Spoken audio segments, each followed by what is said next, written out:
Hello and welcome to AFJ TV. I'm your host, Athara Sumudrala, and here with me is Dr. Sam and Dr. Sam Sr., here to talk to you about food safety.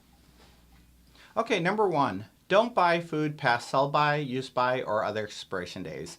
Well, sell-by is different from, most of the time it's sell-by. So if it's sell-by, it still can be used after selling date, and a lot of it is how you store it. If it's in the fridge and you can tell that it's, you can tell that's not spoiled, sell-by date is different from a use-by date. But yeah, that's definitely look at the expiration dates. Number two, make sure food is cooked to a safe temperature. Number three, wash, rinse, soak fruits and vegetables in very diluted vinegar and water. Number three, keep raw meat, poultry, and seafood away from the cooked and ready-to-eat food. The next one is keep cold foods cold and hot foods hot. This helps prevent bacteria from growing. So those are very essential. One of the biggest things is, your amama, your grandmother, she actually cooks all her meat in her laundry room kitchen, right, in a different kitchen, just so it stays far away from everything else, right? You notice that? Mm-hmm. And so that's important because it's salmonella and meat that it's easy. I notice even when in the past when I was in the backyard grilling, and you have, we try to have only cooked meat that we grill, but say if it was raw meat, you have to really be careful because there's food everywhere and so easy to touch one thing into another thing, and the meat will get cooked, but the rest of it won't get cooked. So that you have to be careful. So you always cook with the meat with the gloves, stay away therefore. Yeah. I mean, to the point now, we just buy actually already cooked meat just because I always get scared of that. So you can grill it, but you don't have to.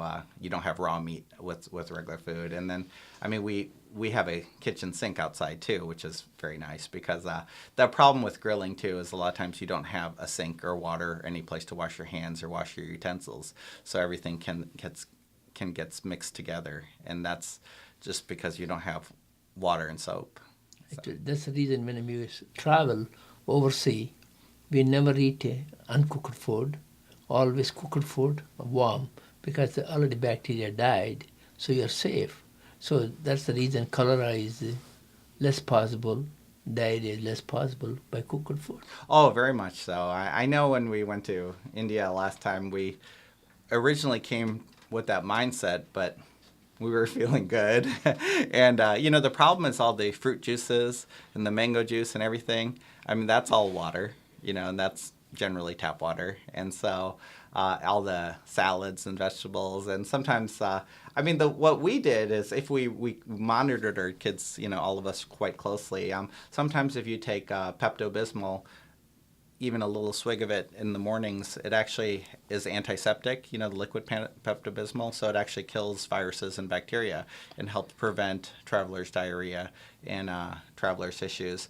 The other thing we did is we took probiotics, and sometimes if you have we all took probiotics every day, so if you have the good bacteria, it's less likely for the bad bacteria to attack. And a good analogy of it is our grass. If our grass is good and healthy and strong, then it's less likely for the crabgrass to get in. But if your grass is weak and not, fertilized and dying, then it'll all be crabgrass. So we were fine last time. We were lucky, but it's to some of those fruits and vegetables. In India, I'm sure you have the... Definitely. As a matter of fact, example like you, when you went to first time 1981, you had almost so bad diarrhea. Cholera, yeah. Cholera, and we thought we were going to lose you because we eat apples. Apple cannot wash properly in India. Yeah. Or developed countries. So apple got a lot of pores. Yeah. In the...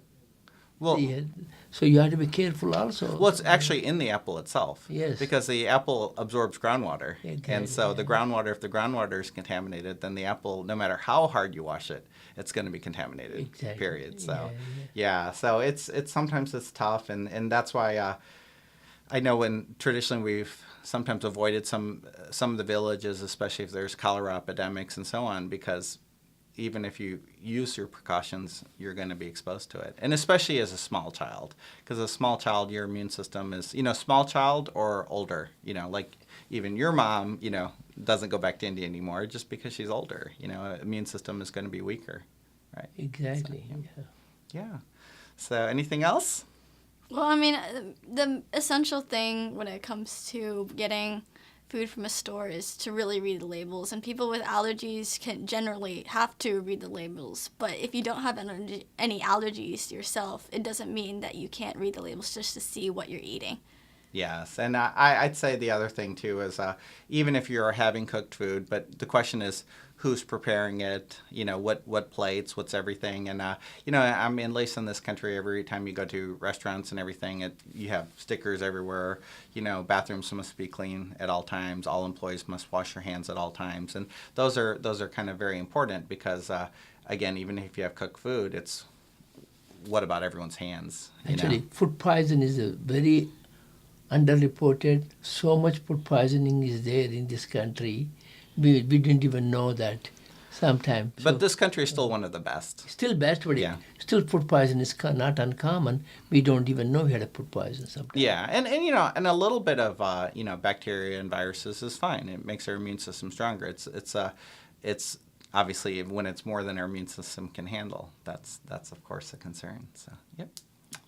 Okay, well, take it away. Thank you for watching AFD TV. See you next time. See you next time. AFD TV is designed to provide an educational discussion about current medical topics. For a personalized medical opinion, please consult your primary care physician or visit one of America's family doctors' clinics today.